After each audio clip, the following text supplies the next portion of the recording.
Good afternoon. The theme of our panel is corporate environmental management, assessing its potential impact and limitations.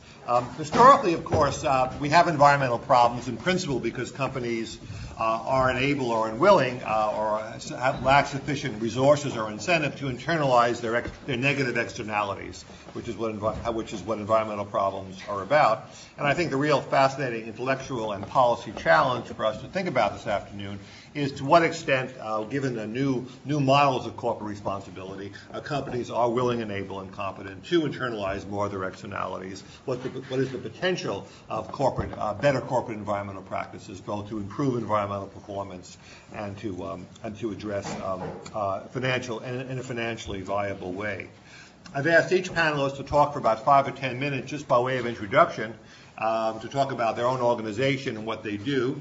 Then I have a series of questions which I pose to them, and then we'll throw it open for general discussion. So let me begin with Liz Muller from the Gap. Well, thank you, everybody, for being here, and thank you for inviting me. I am the Senior Environmental Manager for the Gap. Gap, as most of you probably know, is a clothing company. We have 4 brands. We have Gap, Banana Republic, Old Navy, and now a new brand called Fourth in Town, which is just recently launched with only stores in Chicago and New York, soon to be expanded. We have over 3,000 stores. We have about 165,000 employees around the world. We are a $16 billion company, and we are publicly traded. That's the nuts and bolts. My role at Gap is to oversee and drive their environmental programs. So that's anything from the compliance programs of shipping perfumes, dealing with waste at the distribution centers, to what we call environmental stewardship, which is beyond the compliance. So that's probably the more interesting, certainly the sexier topic that I work on. So anything it's on any point throughout our life cycle, and we can actually grab that slide if you would. One of the exercises, I think that, and this one slide I believe illustrates it very well, one of the exercises I did last year was to take a look at our life cycle assessment from an environmental footprint point of view.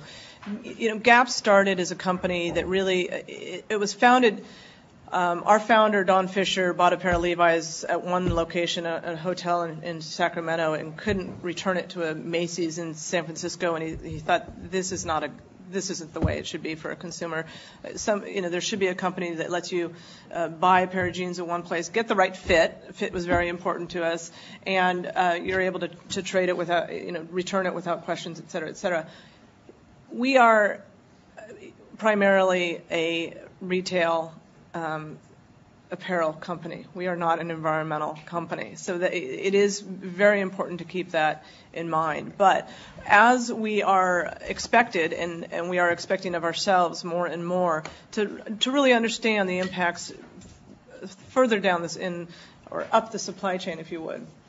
So what we did last year was to really, at a high level, qualitatively, looked at our environmental footprint from everything from the raw material all the way through garment production, transportation, store construction, and through the consumer use and disposal. What we layered on top of this, and this was to help us, one, reevaluate to make sure that our priorities were in the right place, and 2, identify any opportunities and risks that we should be addressing and aren't currently doing so. So one of the things that we also did with this life cycle assessment is to layer on what level of control we had. So where do we have direct control versus indirect control or limited control? So, for instance, where our store and facility construction and operation, it is a rather large impact. Stores use a lot of energy, a lot of materials, et cetera, and it absolutely is in our direct control. We have a large corporate architecture and design and a department, as well as an operations. We own and operate all of our stores. We should nail that.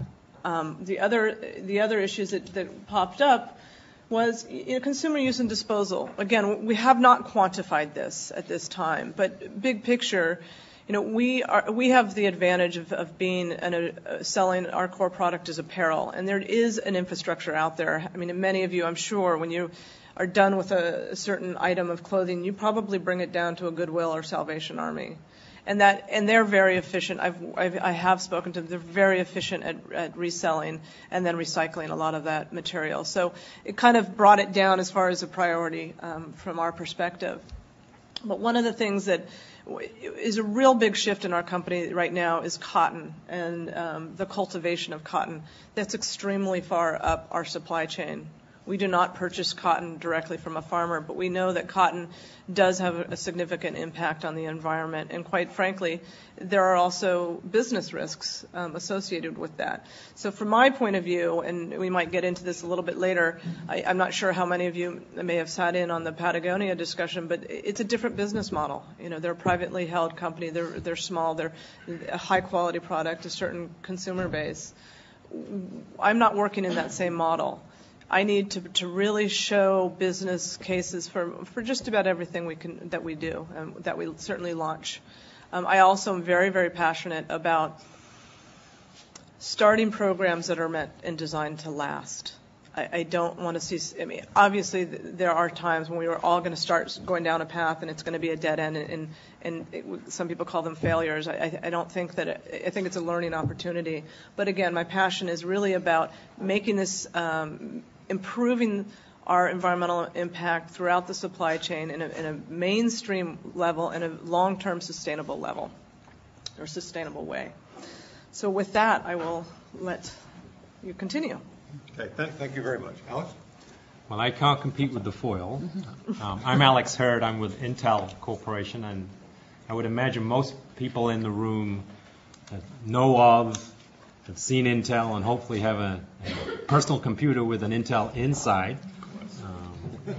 If not that, are familiar with the terrible little jingle that you hear on the TV set, or the little bunny men dancing up and down.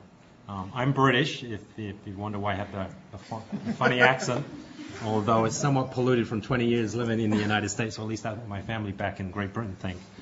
My personal background is I'm an environmental engineer. That's how I got into this field about 20 years ago. And yeah, 20 years ago, I know I look younger than most of the people in the audience, but I've been working in this field for about that time. I've worked all of my life in the semiconductor business, both for Philips in Europe and for the last 14 years with Intel. Intel has sent me all over the world, which has some pluses and some minuses. I've worked in both the operational side of the house for Intel, you know, where the rubber hits the road and where the real impacts are, and most recently over the last 4 or 5 years in a sort of more corporate, sort of global oversight role. I'm very fortunate because I get to work on stuff that I'm personally very passionate about, and I believe Intel's passionate about as well, and hopefully we can sort of explore that a little over the course of the panel. My current role is I manage a group of about 25 professionals who are also very talented and passionate about environmental health and safety. We're sort of talking about environment today, but my scope is broader than just the environment. It's about employee health, wellness, and the safety of employees that work within our facilities all over the world. And we really sort of focus on sort of 4 key areas. The first one is I have the responsibility to monitor the company's global performance in environmental health and safety, to sort of look for global trends, look for global issues, to make sure that the company has the right response strategies and taking care of issues that are starting to bubble up or beyond the bubbling up are facing us, staring us in the face. I also manage the company's assurance program, and assurance in the context of really helping us self-identify and self-correct our vulnerabilities and issues. It's incumbent on us to be learning and identifying and fixing. We shouldn't be responsible, although certainly there's value in third parties, external entities helping us understand where we need to make progress. So I manage that for the company.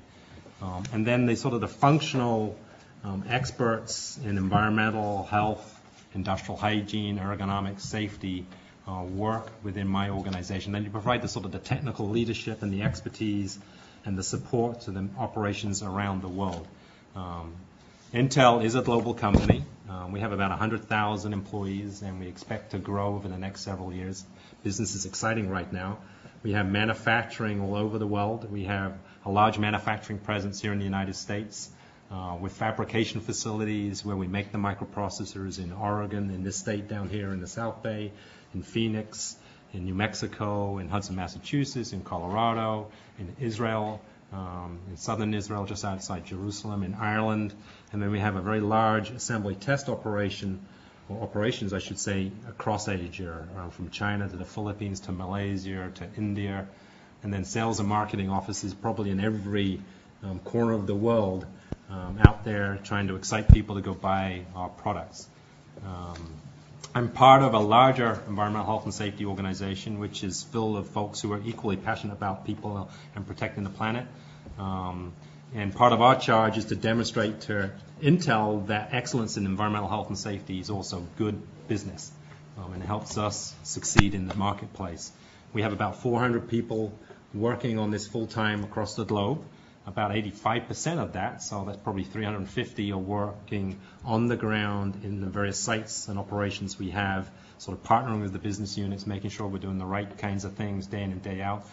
And then the remaining 50 or 60 folks, which I'm part of, are focused on technology development, sustainability, and then we've got a new focus on really helping the company reflect upon the health of our employees, the wellness of our employees, and helping influence employees to make the right kinds of health choices so they can ultimately be healthier and more productive in the workplace. I'm certainly delighted to be here. It's great to see the turnout. It says there's a lot of energy and passion for the subject matter, and the reality is the future is full of complexities and challenges, and we need the people in this room and the talent in this room to engage either directly or indirectly in helping us tackle those challenges as we go forward. So it's good to be here. Thank you. Sheila Davis. I work with Silicon Valley Toxics Coalition. I'm the executive director, relatively new executive director. I've worked there for about 3 years. I've worked on issues relating to electronics and mostly recycling for the past almost 10 years. And I'm kind of tied to the hip here with Alex. And Silicon Valley Toxics Coalition is located in San Jose. Just a little survey here. Has anybody heard of Silicon Valley Toxics Coalition here? Oh, good. Okay, well, it started about 20 years ago, actually 22 years ago, as a response to groundwater contamination in San Jose. Community members, neighbors recognized that there was a high rate of birth defects in their neighborhood and cancer clusters, and so they did a survey of their community and found out that that was in fact true, and that it was actually connected to the groundwater contamination from underground tanks. And I understand that Alex actually at that time was actually working for one of the companies monitoring the tanks. And at the point, though, is that at that time there really wasn't any environmental regulations for tank monitoring. That there also wasn't any kind of requirement for inventories or for transparency around what kind of chemicals were being used at the facility. So some of the things that over the years that Silicon Valley Toxics has done is actually worked on right to know legislation and worked on tank monitoring legislation, et cetera. I actually got involved with Silicon Valley Toxics kind of inadvertently. I started out working in the legislator's office, and I saw a connection between recycling and job creation, and I saw a connection between perhaps using computers to close the digital divide, as well as a way to actually create jobs. So I worked in the legislator's office, and we did legislation that basically said, there's no this is like 6 years or 7 years ago. There's no infrastructure to recycle electronics products. Why don't we just have a panel or administrative body that actually creates the regulations for it? And it got to the governor's office, and it was vetoed. So I to this day, I think that if perhaps maybe one of the companies that we're working with in the legislator's office had just called and said perhaps that maybe it was a good bill, it might have passed. But and then I worked for I guess my point is that there wasn't at the will. There wasn't a reason. People said, can you recycle electronic products? And there wasn't a reason for the companies to actually at that point actually be engaged in the legislative process in a significant way. Then I worked for a community development group that actually looked at ways to create jobs through recycling. And then, again, I had this brilliant idea that electronic products should be able to be profitable to recycle, and there should be some kind of economic benefit for the community. So I worked in Oakland and Hayward and San Francisco, and we collected products at the curbside, just like you would bottles and cans. And I worked with a couple of nonprofits like the Conservation Corps and a drug rehab program and a computer recycler nonprofit to actually to disassemble and to recycle materials. Well, I got a rude awakening. And when we got the products, of course, they were really difficult to disassemble. Of course, you have to segregate the parts in order to recycle them. You have to, segregate the material stream, the plastics, the glass, chips, etc. And it was so difficult to get apart and labor intensive that it wasn't cost effective. Although the drug rehab participants that were in an employment training program did find an efficient tool that they called the floor tool, which was my favorite, which was lifting the computers over their head and smashing them on the floor in order to segregate the parts.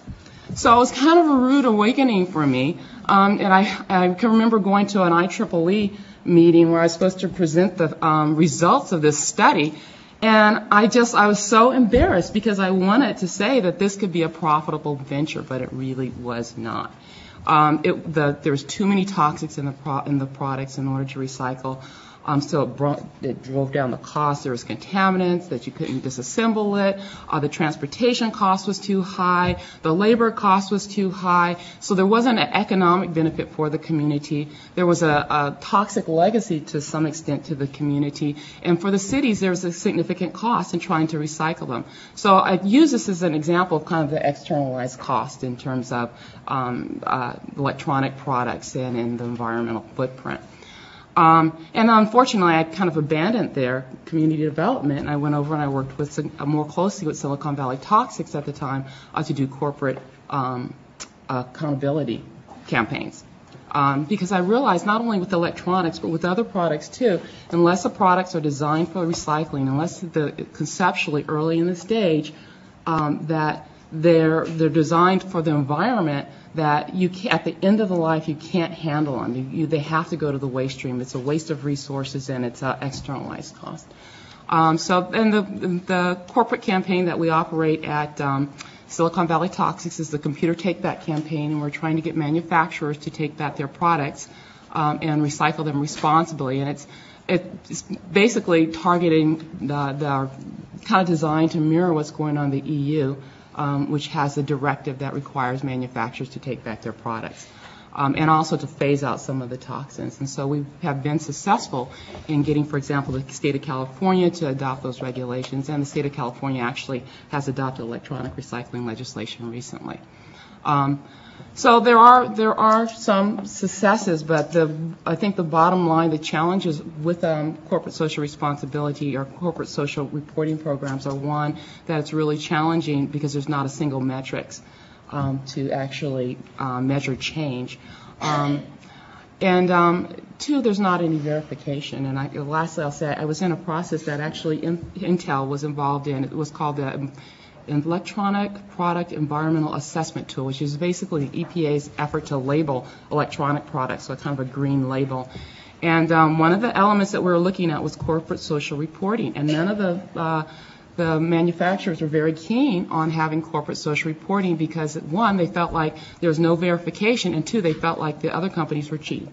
So, Yes, thank you. What would you regard as, I would say, one or two most important accomplishments, successes, achievements, and one or two most distressing shortcomings of corporate improvements in corporate voluntary environmental practices over the last 5 to 10 years? Sort of sitting back, either you're looking at your company or looking more broadly. I'd say that one of the successes is just awareness of the issues. Again, the Gap is not looking at, we're not looking at just our stores. We're taking responsibility further back. Obviously, a large part of our CSR efforts is on the labor side, and we've made exceptional strides there. And I also think that creative ways to find solutions is another success. But the shortcoming is we've got a long way to go. What would you say is the one or two most areas where progress has been most frustrating, and which problems remain serious? I think we are in a crisis stage on the environment. I think you can't turn the Titanic. You can't spin it on a dime, and it's going to take a long time. And I don't know if many of you are aware of what is coming out of Walmart, and I hope for them all the best in their endeavors. It's going to take even a larger company than that. It's going to take everybody to really start focusing on this as quickly as possible. Anyone else? Yeah, I think successes, I would say, well, we're not where we ultimately need to get. I think the integration of environmental objectives, goals, positions into the overall sort of business fabric and the decision making and the sort of the operations is much better today than it was when I first started in this profession. It's not this sort of backhaul profession. It's something that is intimately part of doing business, and I think from the very highest levels to the lowest levels of the organization, that's recognized. You could argue how effective that is in playing out into to strategies, but I really notice I don't have a problem getting airtime with senior executives within the Intel Corporation and talking about issues and the need for strategy and for objectives. So I think that's a key accomplishment or a step in the right direction. I think the other one would be, I think we're doing a much better job of working upstream. You visualize climbing inside that waste pipe. We've climbed inside the waste pipe and we've worked our way back up to the source, and we're starting to have much more impact on the designers of processes, designers of facilities, designers of products, although I acknowledge in the product space I think we got a ways to go. That's a fairly new discussion and debate for us around really making sure that we're thinking about not only the sort of the application and the use of the product with the end user, but the end of life. Where does it go, and how do we make that easy to manage within society? So I would say those two are probably key accomplishments. As far as sort of shortcomings, I think while we've made progress in the transparency and the collaboration, and just Sheila and I sitting next to each other in the same building is a huge step in the right direction. And I think the more we can have that kind of collaborative dialogue, exchange, and we will not always agree, but there are areas where we can agree. There is common ground, and we need to leverage that. So it's that more of that kind of exchange. And so, I feel that way. Can I say everybody within the company feels that way? No. It's because it can sometimes be very uncomfortable when you've got those differences of opinion and perspective. But that's a healthy debate for us to have. It's also very healthy for us to be very transparent around our performance and not only talk about the things we're doing good, but to talk about the things where we're struggling. And when you do that, you sort of build credibility. And when you build credibility, you build trust. And trust is really important to us as a company, because when people trust you, when the community trusts you, and your employees trust you, and your stakeholders and shareholders trust you, they're willing to give you flexibility. And our business is all around rapid technology turns and cycles and getting new products out into the marketplace. And to be able to do that, we need flexibility to make those changes on the fly. And if people don't trust us, they're less likely to give us flexibility. The regulations are likely to be more prescriptive, which causes delays, and we're not able to be successful in the marketplace. So it's really important that we continue to invest in those relationships and build that trust so people are comfortable to allow us to operate and do the things we need to do to be successful in the marketplace. Sheila Davis, when you look at the firms that you have focused on, the Silicon Valley companies in your organization, again, what would you regard as the most important positive change you've seen, and what would you regard as an area where you've been disappointed by the lack of progress? I think that over the last several years, there has been a movement within the electronic and computer industry of some of the major players to actually try to distinguish themselves as leaders versus laggards. And I think we've tried to work with them in order to do that. And right now, there's really not a big benefit for companies to invest in environmental performance of their products or of their overall company because of the regulatory system doesn't, and the financial system doesn't basically reward you. If you invest R&D into trying to reduce the amount of water that you use, unless there's some kind of system, whether it's a consumer or whether it's liability that's going to reward you, that they just won't do it. So we kind of depend on goodwill. And so we have had some success. For example, Hewlett-Packard and Dell have moved forward in trying to take responsibility and receive their own products back. And that's because they see themselves as being able to distinguish themselves in the market. But in terms of the rest of the sector, they're still waiting for the consumer and wanting a consumer fee on their products, for example, in order to pay for recycling. And so that's kind of an unfortunate scenario, which doesn't, again, really have any incentives involved for change. Okay. What would you, when you think about 5 or 10 years from now, what new issues which we're not sufficiently aware of now would you see on the agenda of corporate environmental management? Thinking very long term, what issues would you point to as areas where there's likely to be more interest, but which there's not much interest now? So just thinking forward, being proactive. Do you want to mix it up? Yeah. I think climate change. I think that's clearly an issue that the globe as a whole is going to have to struggle and wrestle with, and I don't think we're doing a really good job of that. There is an alignment at the governmental level around it being a legitimate issue and clearly legitimate and tangible strategies to go and address. And sooner or later, we're going to have to face that and tackle that as a society, a global society. So I think that's a big issue. And hopefully we'll take action soon enough to be able to turn that tide. I think clean water. And maybe that's something we take for granted in sort of this mature, well-developed economy, but I think when you travel to some of these far-flung emerging economies, it's a real issue, it's a real challenge, and it's one that we're going to have to really stay on top of and protect. It's a precious resource. Would be a couple. I think you're going to continue to see an explosion of regulation.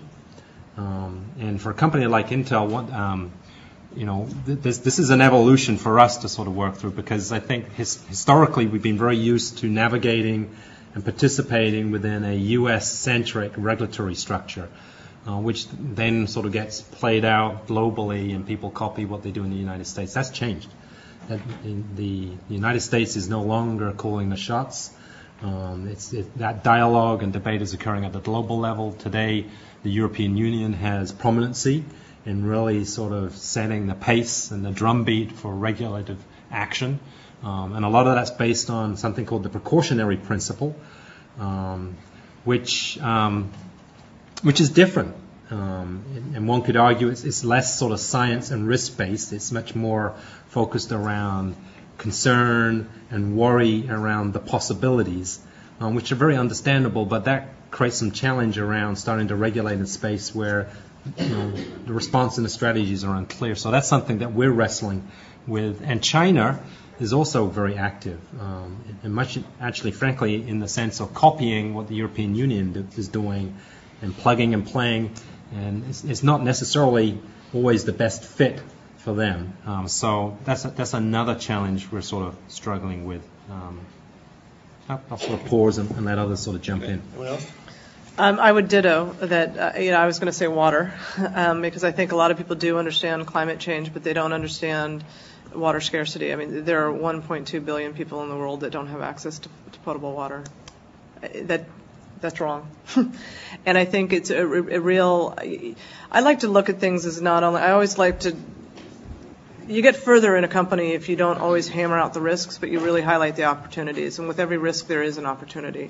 So I think that water is an area right now that is, again, to you guys also, it's a business risk.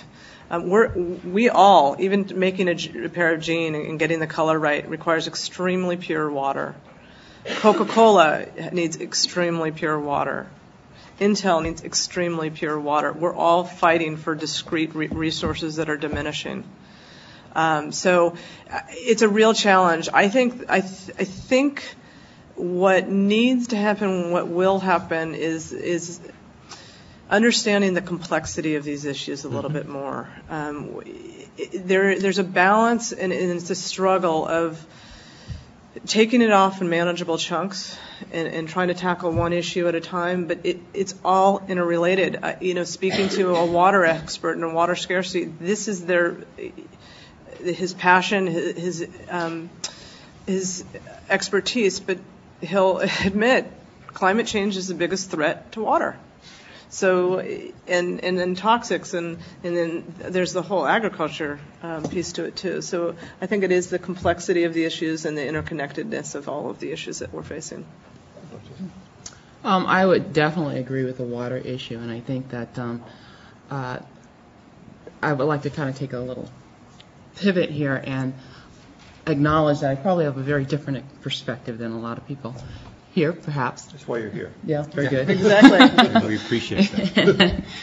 And so I think that one of the, you mentioned precautionary principle, and I think one of the important issues that's going to happen, and I think in the electronics sector, but also probably throughout all sectors, I think will be nanotechnology. I think that right now, for example, it's in an early development stage, and however, there are products on the market, including some clothing products that actually are using nano-sized particles, and they're being released into the environment. How many people actually are familiar with nanotech here?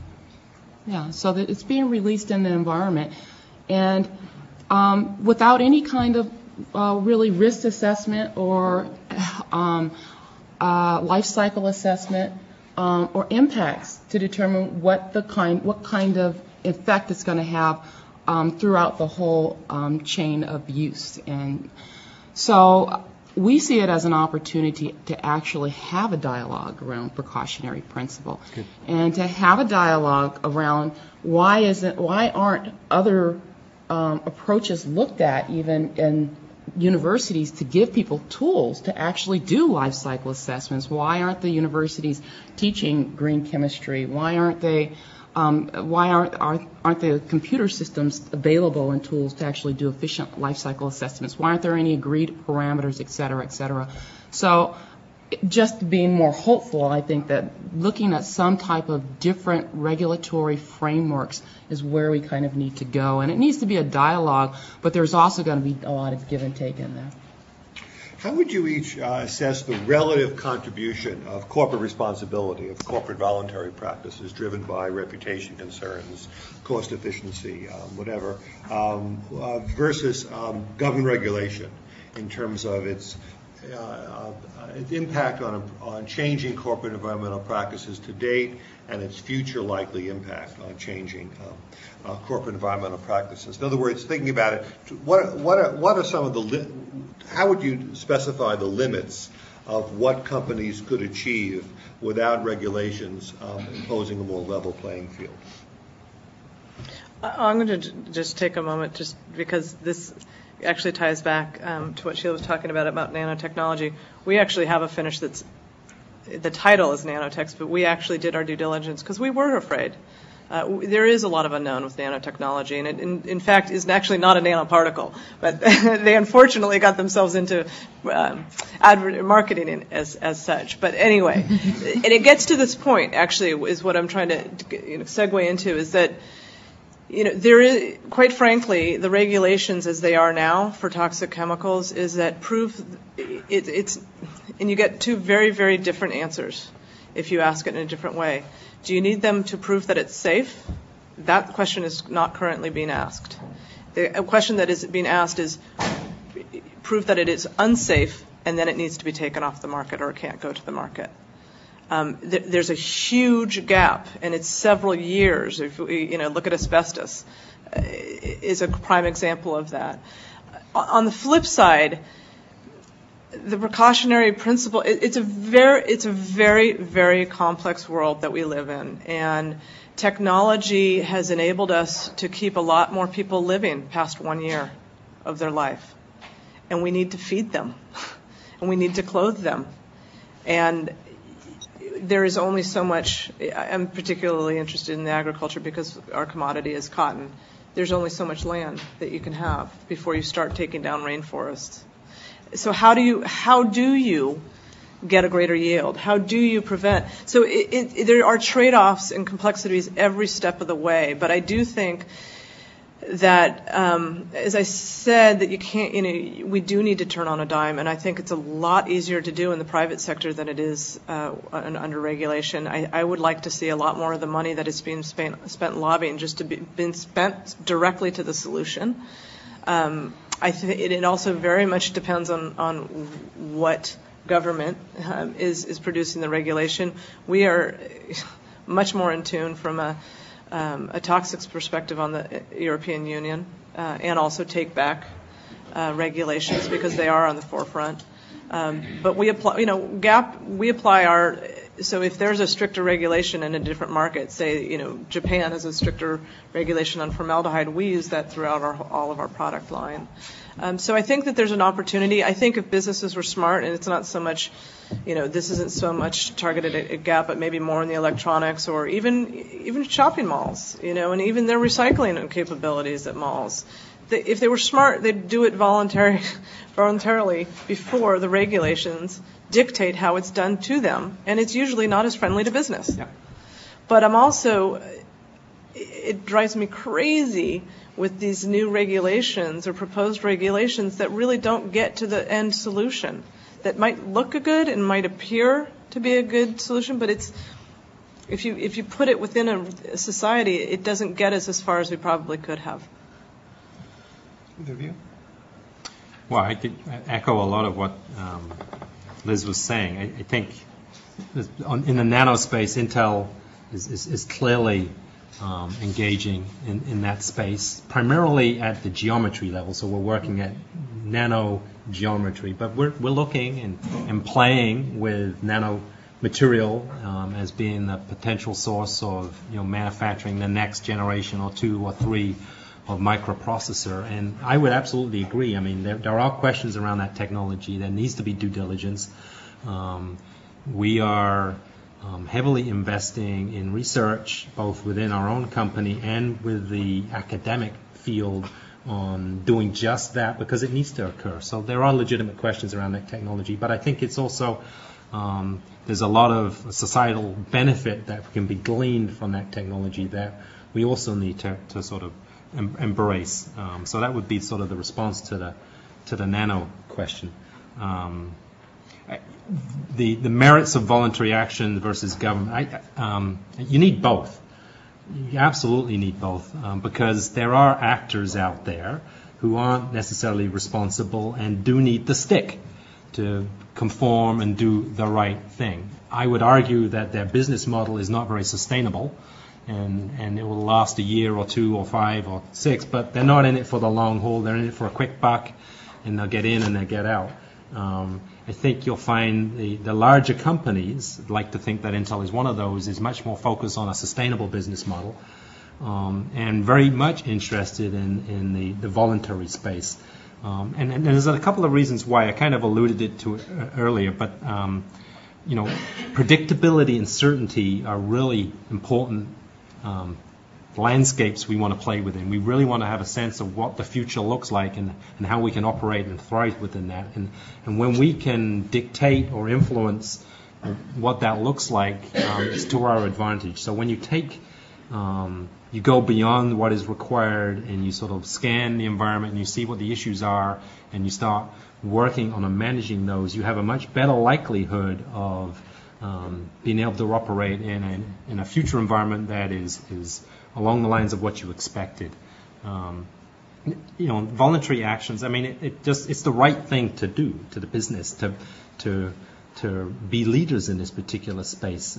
Ethically and morally, it's right to do these things. When you actually look at this and you do the studies, it's better for the business. You have a higher quality product.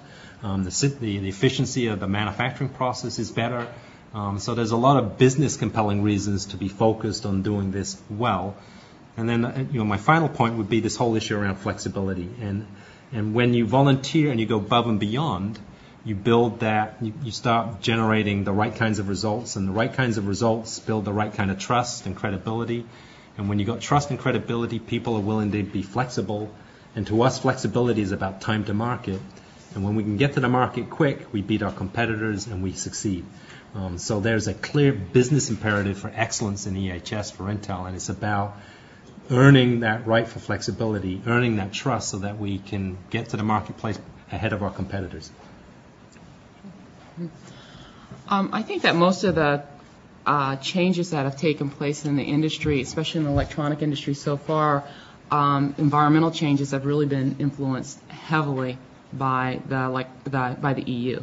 That if the EU hadn't passed the WE directive, which is the directive that requires take back, I don't think we'd be seeing companies on their own volunteering to do that. Or the ROS directive, which is a restriction on hazardous substances that was passed by the EU as well, which phases out 4 chemicals, hexavalent chromium, mercury, lead, and some brominated flame retardants.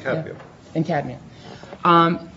If they did not pass those regulations, more than likely companies, certainly especially with lead, would not be phasing out those chemicals on their own. So and there's also the REACH legislation that is being proposed. Precautionary principle. Yeah, and again, it's the EU's pushing these issues, and I think it's very important. I think legislation and a regulatory framework is important. Although I must say that we frequently go to Washington, and some of the legislators are considering electronic recycling legislation, and it's bizarre, And so I could see why companies, in response to some of the crazy things that lawmakers come up with, grit their teeth at having to abide by them. On the other hand, if you don't have basically measurements that all companies can abide by, if you don't have incentives that everybody that everybody agrees on,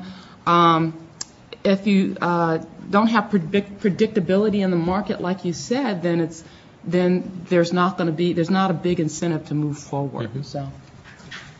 Let me now throw it open to questions and comments from the audience. Sir? Could you introduce yourself, please? My name is Jeff Jennings. I'm from UC Davis School of Management. And I actually used to work in Patagonia, so I have a little bit of an interesting perspective just being in that culture where if anybody didn't follow the principle that the environment's important, they weren't brave enough to say so, just because it's so much part of the corporate culture there. But my question for you is mainly regarding where you see consumer pressures driving the market. One of the things I see as a consumer is that I can judge a product by price and features, but it's pretty hard to evaluate an environmental footprint when you're standing in a store deciding between buying the Gap jeans or going next door. So where do you see that falling into the whole marketplace, driving environmental emissions? Okay, I'm going to take a few questions and then we'll start. Please.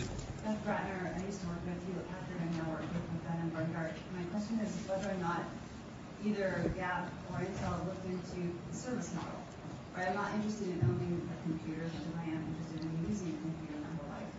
And I don't know if it was Dell or Gateway, but a few years ago tried something along those lines, similar to the point about, if I buy if I buy a pair of jeans over here in Sacramento, but I can't return them somewhere else. Just to what extent do you play with different business models to support environmental protection? Okay, good question. Sir, yes. Back to this question of regulation versus voluntary. Right. You are. Oh, I'm sorry. I'm Alicia Seiger, and I work with a company called TerraPass. Okay. And I'm curious, especially in the question of climate change, when there are varying regulations for your international operations, how do you, either for Liz or for Alex, to say a specific example where there are boundaries on your operations internationally and how you make decisions at domestic operations level based on varying regulations versus voluntary. Okay, thank you. There's three very good questions. One dealing with the role of consumer pressures as an incentive for companies to behave more responsibly. The other suggesting a service model, so I guess you would lease your jeans and then you would T-shirts. God forbid. And then regulation versus voluntary approaches, particularly in a global economy where there's a diversity of public policies.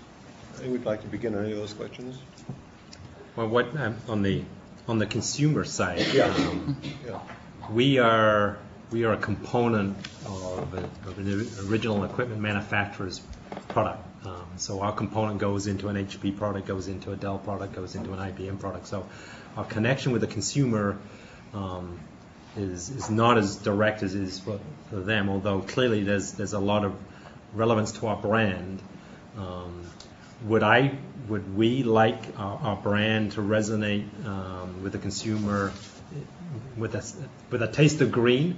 That's a dialogue that the EHS professionals within Intel right now are trying to have with our marketing and our sales folks, because we think there's upside potential there. We think we got a good story that is building that the consumer perhaps would be interested in hearing more about, that they currently don't associate Intel with environmental health and safety, performance, or excellence. It's just not part of their decision-making fabric. And and there's a myriad of data. We've actually looked at things that influence the consumer's decision. You touched on some of those. For our product, there's questionable data around whether this issue would influence the consumer. But I think our technology certainly is, we believe, beneficial to society. It's helping society accomplish all sorts of things that I'm not sure the consumer it resonates with. I think they sort of see Intel and they think about faster chips, 486 Pentium, gigahertz, megahertz, whatever is the sort of the metric, and there's a disconnect between what that technology enables in society and the role we play to the betterment of society, which is a story that I think we could play and get more traction on in the marketplace. So, anyone else on the consumer? Oh, yeah. Sorry, much more than the service, because I don't think it's going to work for a fashion industry. I would love nothing more than to have the data that shows that consumer cares about this. I can't tell you how much that would do to my function at our company. But all I have to say is I think that it will build brand loyalty in the U.S. I mean, the EU is a different market, but we only have a few stores over there. It's not there yet. It should be. I hope that there is a trend that people actually connect, that they have more power with the way they spend their money than their possibly their vote as to who's running our country. You have a tremendous amount of power. And I'm not only actually, this is a little plug, if you feel passionately about something, write to the company. I get those emails, and I use them. So, if you're not getting a response from the senators, write to us. There's a lot of power, and we, especially in the fashion industry, we can change on it. We can essentially change much more quickly. So I don't think it's there yet. I think that it should be. The other thing that's worth noting, I guess, in 2 points, one is to build on Alex's, is that one of the trends that I see is also that we are going to be demanding more of our suppliers. So an HP, there's going to be a really good, compelling story on the environment, and not just ending with HP. It's all collectively, all of the improvements that are done along, throughout the supply chain and their suppliers. I just say that change, I think, has to happen. So I really hope that it does. So I think there is room for improvement, but I don't think it's there now. Do you want to address either this or the service model or the diversity of regulations? Right. Well, the consumer issue, I think, is important. I think there has been a trend. I mentioned that we have a corporate campaign, which we target different companies' brand names in order to get the companies to respond. And of course, we try to get the consumers involved. And I'm happy to say, that Liz reads the emails that we asked people to send to them. But sometimes I think what happens as a result of the corporate campaigns, whether it's, we've seen it with electronics, is that there is a drive towards certification, towards trying to create some standard for performance that a consumer, whether it's a business consumer or an individual consumer, can use. And I mentioned the EP, which is a labeling system that the EPA is developing for electronics, but also in Europe, of course, they have Blue Angel or TCO. There's a variety of labels. And so there has become now a plethora of different corporate campaigns. There's a Safe Cosmetic campaign. I don't know if anyone's heard of that campaign. Of course, there's a lot of chemicals in cosmetics, and very few of them are tested, and the FDA doesn't really regulate it. So there'll probably be a drive to certify or label those products as well, and as well as with forest ethics and some of the issues around labeling wood products and the Green Building Council. I mean, it goes on. So very many sectors are actually starting to do that certification. So. Other question? Thank you. Yes, you are. Oh, Christine from Monterey Institute. I had a question. I don't know maybe Sheila can answer it, but you said that companies like Dell and HP had started to recycle their computers or their products, and I was just curious what exactly it means to recycle. How far back? Like, does that mean that it's being sustainably disposed of, or are they just taking it back and then shipping it overseas to be taken care of? Are they actually, good question. Maybe you can answer that too. Are they actually dismantling and then sustainable? Because when you hear recycle, you think positive, but I'm not sure. I was just curious to step back from that, what that means. Right, that's Yeah, that's a very big issue. Matter of fact, when we started looking at issues around recycling, and of course, even when I mentioned the curbside collection, we could have sent the materials overseas and got 2 cents a pound, or paid the 2 cents a ton, or paid the $700 per ton to recycle it here. So for a lot of businesses, what's the trade-off here? And what happens, of course, is that people originally would say, I don't know what happens when it goes overseas. We just ship it over there. And we did do an expose. It's called Exporting Harm. And we did track the material once it got to China. And we did a video and a report on what the conditions were. And they're pretty horrendous in terms of there really wasn't recycling going on, per se.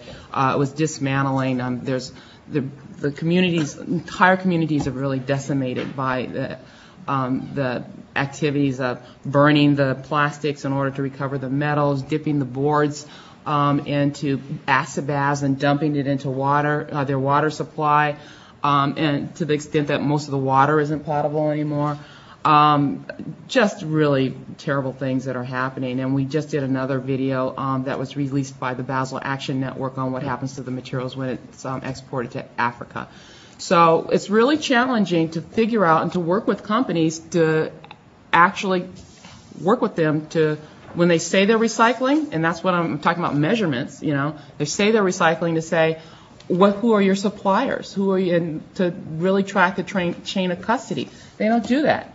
There's not a system to do that. And so even, companies that we try to work with, we still get word that they're not doing things in a way that we would hope that they would. So. Can I add to that from the HP perspective, just because I just left there?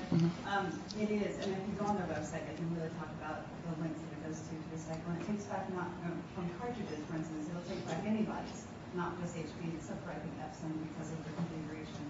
So just from, I can only speak for this one company, but they are going to great lengths because they do view it as a raw material source, not just as a, to be exported and to be called, quote-unquote green. Alex? Yeah, so it's a real issue. It's a real challenge. I think I want to be clear from Intel's perspective. We generate our own e-waste. We have 100,000 employees, so we generate our own electronic waste because we use our own product and we go through refresh cycles. So it's important that we manage our own electronic waste, and we do. And we go to great lengths to scrutinize the ultimate destination disposal facility to make sure that they meet the highest of standards. So we put a lot of energy into going and inspecting and verifying where this stuff goes. we also, and I know you're familiar with some of this, Sheila, there are programs before we trash this stuff to try and put them back to beneficial reuse. There's a program that we have in a number of states within the U.S. called STRUT, which is Students Recycling Use Technology, and there's kind of a three-tiered win here. You're helping students learn how to work with technology and understand how a computer works. So when a PC reaches a sort of end of useful life in a company, there's value to allowing that student to sort of play with it and learn how to fix it and interact with it. So there's a win there. There's the win by keeping it out of the landfill associated with that.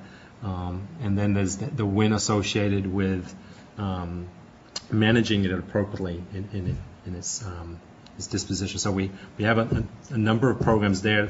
This last year, actually through to date, we've collected in sort of community events over 1 million pounds of electronic waste in the partnership with other entities, whether it be like Best Buy. We sponsor a number of these events in communities to pick up, not our e-waste, but the community's e-waste to sort of participate in the solution. And again, for that 1 million pounds, we want to make sure we know where that goes. And to the best of my knowledge, and we've dug, this stuff does not go overseas, at least the material that we generate and the material we sponsor for collection to address that very issue. So. Can I just add just another layer just to explain, so you guys can see a little bit more of the complexity that I was alluding to earlier? Is we have a recycling program, same thing. We have a lot of employees that go through their computers, and we've been donating cartridges and cell phones for an organization called Cartridges for Kids, where the proceeds go to a school of our choosing, and we wanted to roll this out for the computer program as well. But when it comes to privacy information on those, confidential information on those computers, there's absolutely no way. Even if they even assured us that they do this, Department of Defense triple wipe system, yada yada. We can't even take a chance for it having from our offices, trucking it to their facility. What could happen in that time frame? This is a lot of really sensitive personal information, and I had to say I can't fight. We can't take that risk. So again, there are layers and layers of complications with any of these initiatives, and so we're trying to get over these hurdles, but they're out there.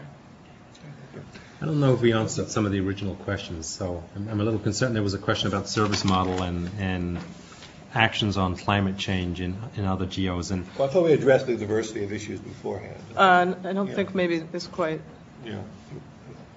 Service model, again, I kind of flippantly said that, I have exported, I believe in that model, but from a clothing company, we are fashion oriented, and I just don't think, basically there are some used clothing stores that basically are a service model, but well, that's interesting, right? You can actually, so that's it's not a service model, it's a reuse. It's a reuse model, right? Right, and I'm very interested in trying to pursue something like that, but it's different.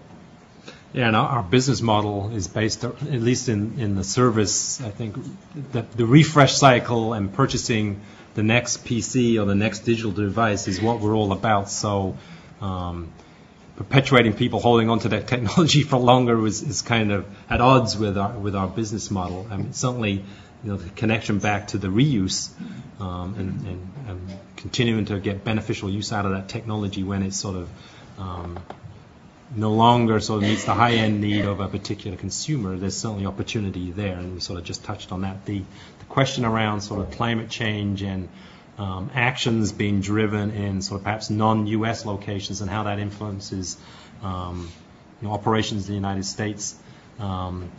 We have facilities in Europe, in Ireland. Ireland is a signature to the Kyoto Protocol, and they are required to take specific actions over certain time frames.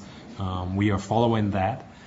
Is that driving the company to take actions that we wouldn't have taken? Not really, because I think what Kyoto is asking us to do in Ireland is stuff that we're already doing or planning to do. And really, the climate change footprint for Intel is our manufacturing operations, and there's really two sort of key contributors there. There's the energy we use in our facilities, and we recently rolled out an energy reduction goal for the company to get to a certain spot between now and 2010. The other one is associated with a certain material, chemical we use in our manufacturing processes called perfluorinated compounds, PFC. They have a high global warming potential. And back in the mid-90s, Intel, along with some of the other semiconductor companies, voluntarily recognized the issue and signed a joint memorandum of understanding with the EPA and the Worldwide Semiconductor Council to absolutely reduce our emissions of that to below 1995 levels by 2010. And we're well on the way to accomplishing that. In fact, I predict that by the end of this year, our emissions will be at the 95 levels, which sounds kind of neat, but it's a huge technological challenge and required all sorts of investments, especially when you put you overlay that with the contents of the expansion Intel has gone through since 1995. We're a very different looking company. Back when I joined the company, our revenues were about $2 billion a year. Our revenues going out of this year will probably be close to $40 billion. We've grown by adding, perhaps 10 Fortune 50 companies, and we were able to reduce our footprint of that particular material by well over 90%. That's no mean feat. That takes a lot of energy and application to do that. And I'll just comment that we're not in those regulated bodies, but we are members of the U.S. It's a voluntary program, the U.S. EPA's Climate Leader programs, and we announced this year that we are committed to reducing our greenhouse gas emissions by 11% per square foot between 2003 and 2008. So I guess that's a plug for a voluntary program as well. Okay. Yes. Your name, please. Oh, sorry. Yeah. I'm from Deloitte Consulting, okay. And I'm the chapter leader for the North Carolina professional chapters. But I was wondering, as you're going through your life cycle assessment and showing the qualitative picture, have you gone through and kind of quantified every step of that way, or is that something that you even have another kind of staff who can do that to say, you're looking? Thank you for asking it in that term. Yeah. She has too much staff, that's her problem. Looking at him. Sort of like what Interface did, trying to get to zero waste or something as a large company. Is that even something that's possible? Are you trying to do something? We actually planned that we would just do this high level one this year, and then we would do some level of quantification next year. But to be honest, I think we know where we need to go. And so for a company, retail is in a really difficult time right now, and I just can't stress that enough. The business has got to turn around, and it's a really, really tough market right now. All costs are being deferred. I mean, we're tight. We're as tight as can be, and it just doesn't make sense from where I'm sitting. I know where we need to focus, and so quantifying it, I just don't. I'd rather be focused on action rather than studying it.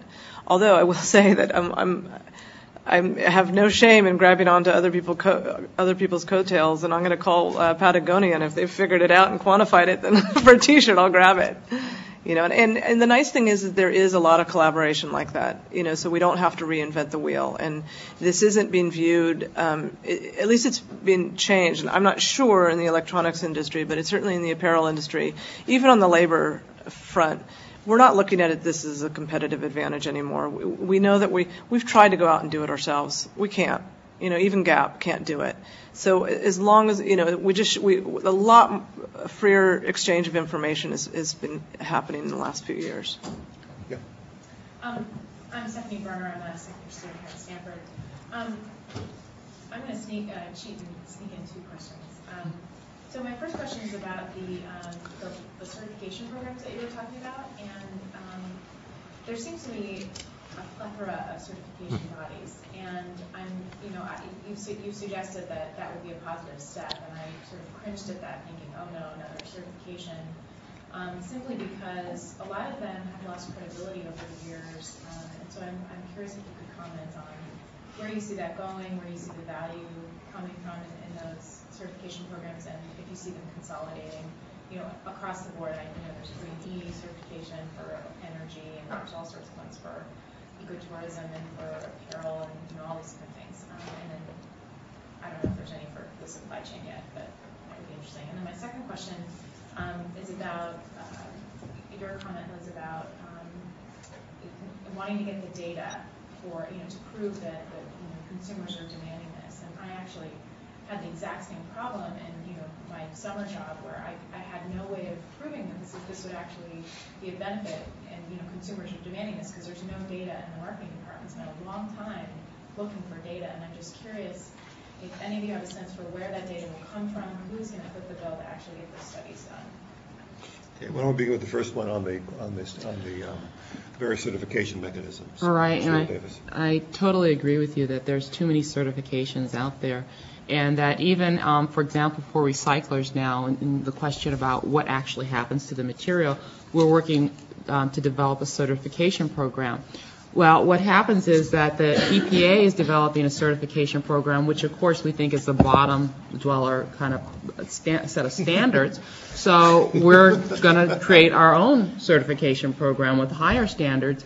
And then, of course, there's the ISRI, which is the Metals Trade Association, which is going to create their own certification. So there's like 5 different certifications going on right now. So I think it is probably totally useless for the consumer in a lot of ways. But, for example, for large businesses that are trying to purchase a service, it will be a first kind of set of standards for them. So it does become in areas where there's no environmental standards at all for performance, it does begin to kind of set things in motion. I don't know where they're going to go. I don't think that they're very useful for the average consumer. So.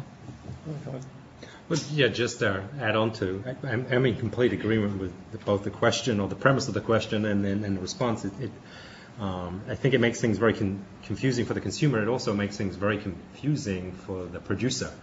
And I think if there is a role to play in the sort of the public policy space, is to help drive harmonization of standards, requirements, and expectations, and whether it be on content of products or whether it be in the regulatory space. One of the things we're struggling with is, you have a certain approach in the United States, and the European Union has a certain approach, and now China has a certain approach, and then everybody has a certain approach.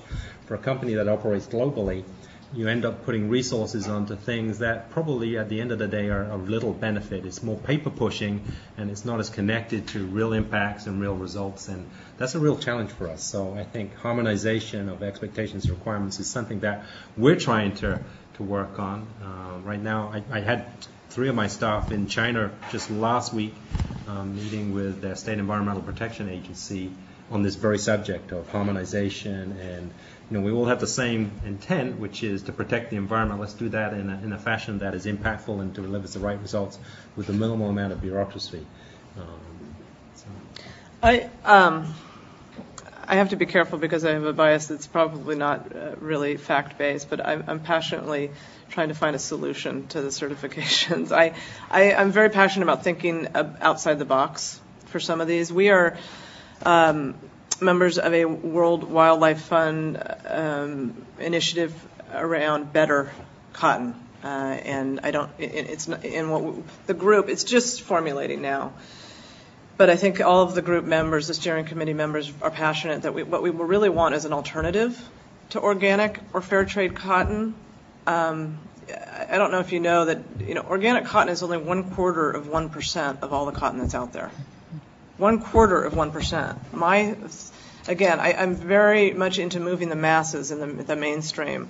So if we can shift even 50% of that in a positive direction, I think that we could do it a lot more good, a lot faster.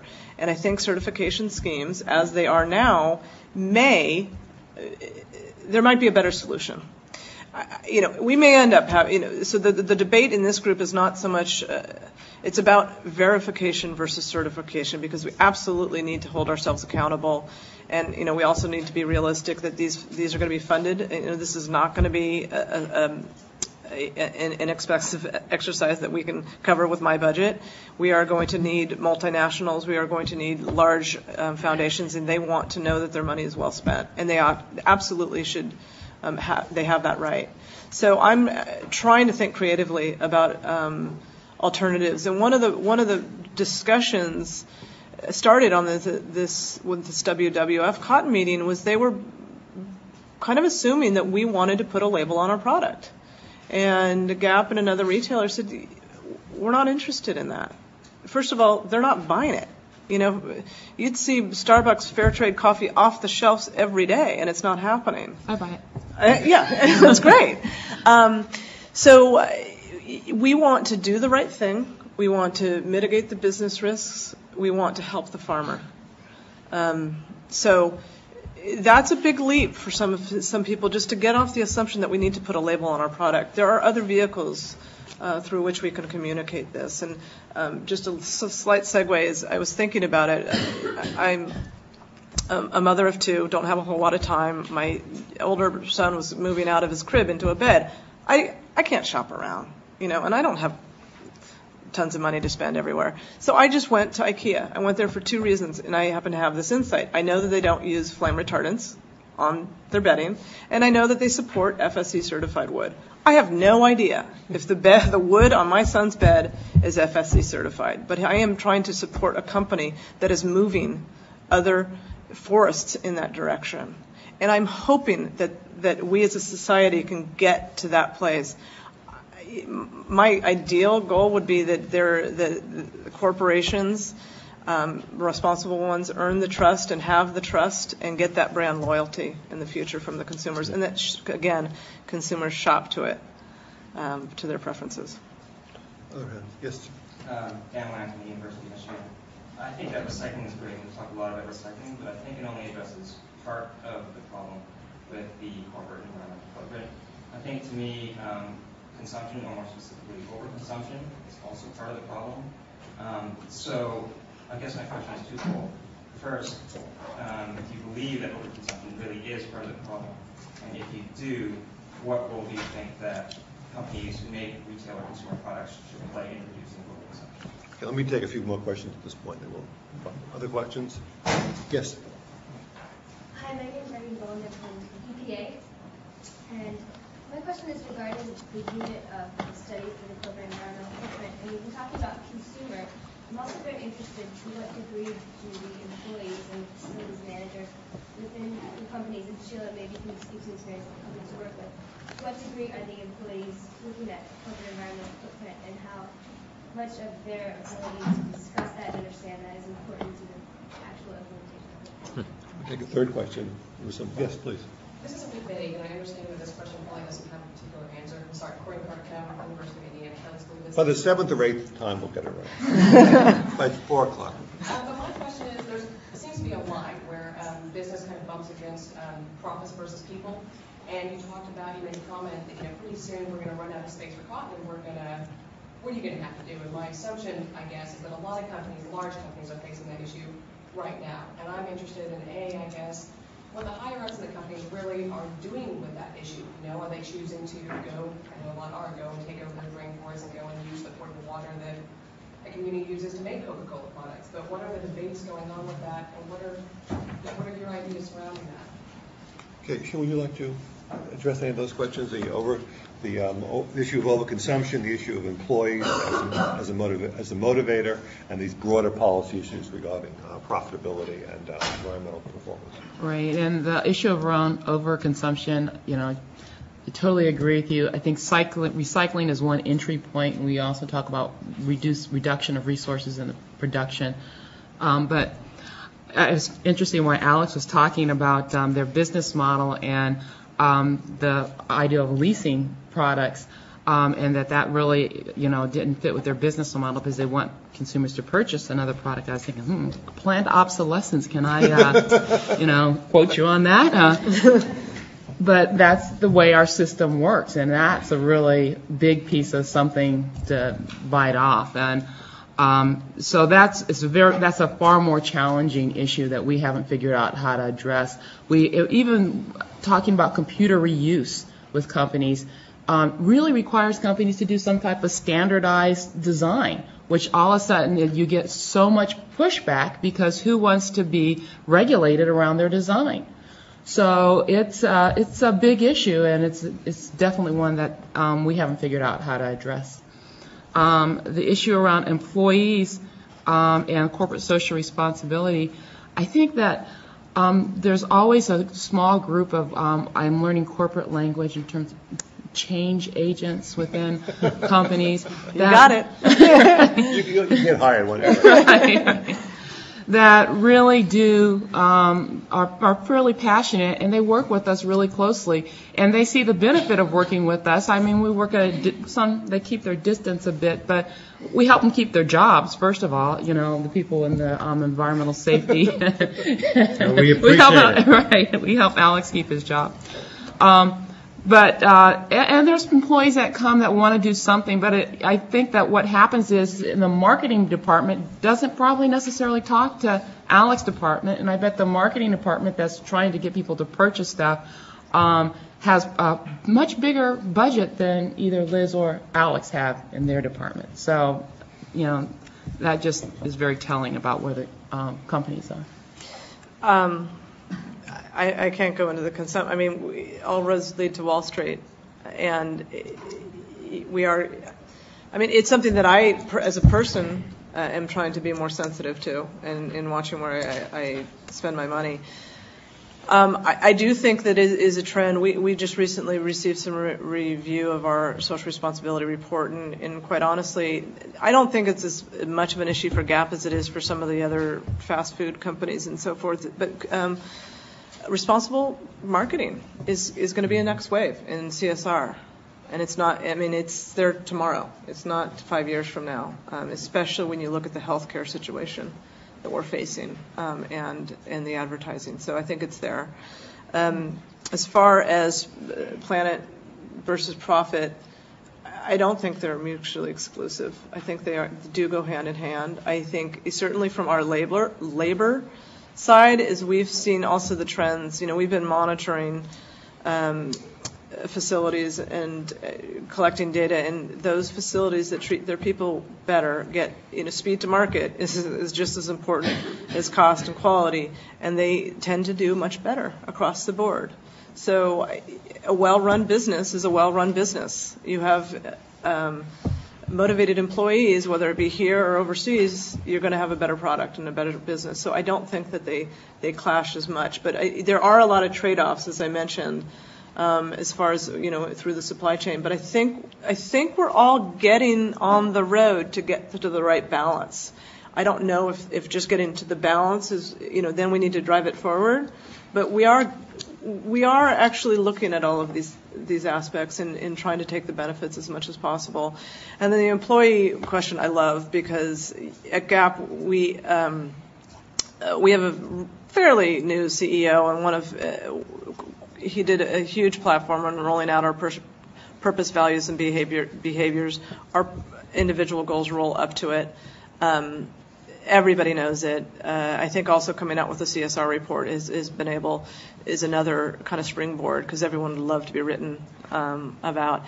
But from my perspective, from the environment in the industry that I'm in, we have 165,000 employees. But if you look at all of the part-time and seasonal employees that work in our stores, which are in that age group of 19 to 28 that are really passionate about the environment, we have over 300,000 people who work in one of our stores in a given year.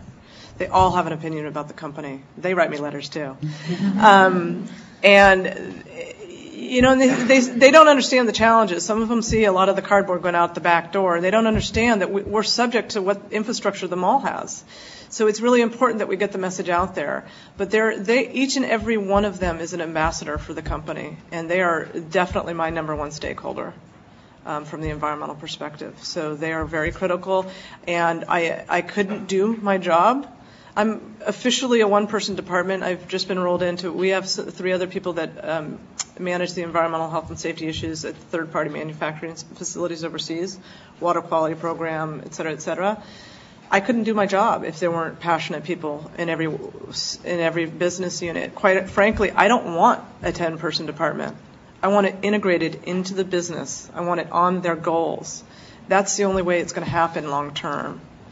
I also have the advantage that, we are a San Francisco-based company, a lot of passion around the environment, a largely young company with a lot of women who are also probably a little bit more willing to balance some of their financial rewards to believe, working for a company that believes in that shares the same values. Patagonia, right? Alex. Let's just take the consumption, the planned obsolescence. The rebuttal. I think the refresh of technology is not driven by the technology failing and designing that in so people need to purchase a new one. Our technology is really around enabling new possibilities and benefits. And I think we can all just reflect upon the technology you have in your life and how that's changed and the things it's opened up and introduced, hopefully for the better. I wonder that sometimes when I look at my kids playing Nintendo for hours, whether it truly is. But I think there are clearly a lot of benefits associated with technology and its ability to truly change the quality of people's lives, both here in the States and very much so in some of these emerging economies. We really are fundamentally changing and improving their quality of life through the use of technology. So I think that's really what drives a lot of the consumption. And if you look at our marketing and our sales data, it will substantiate where the growth is for our company. It's primarily in the emerging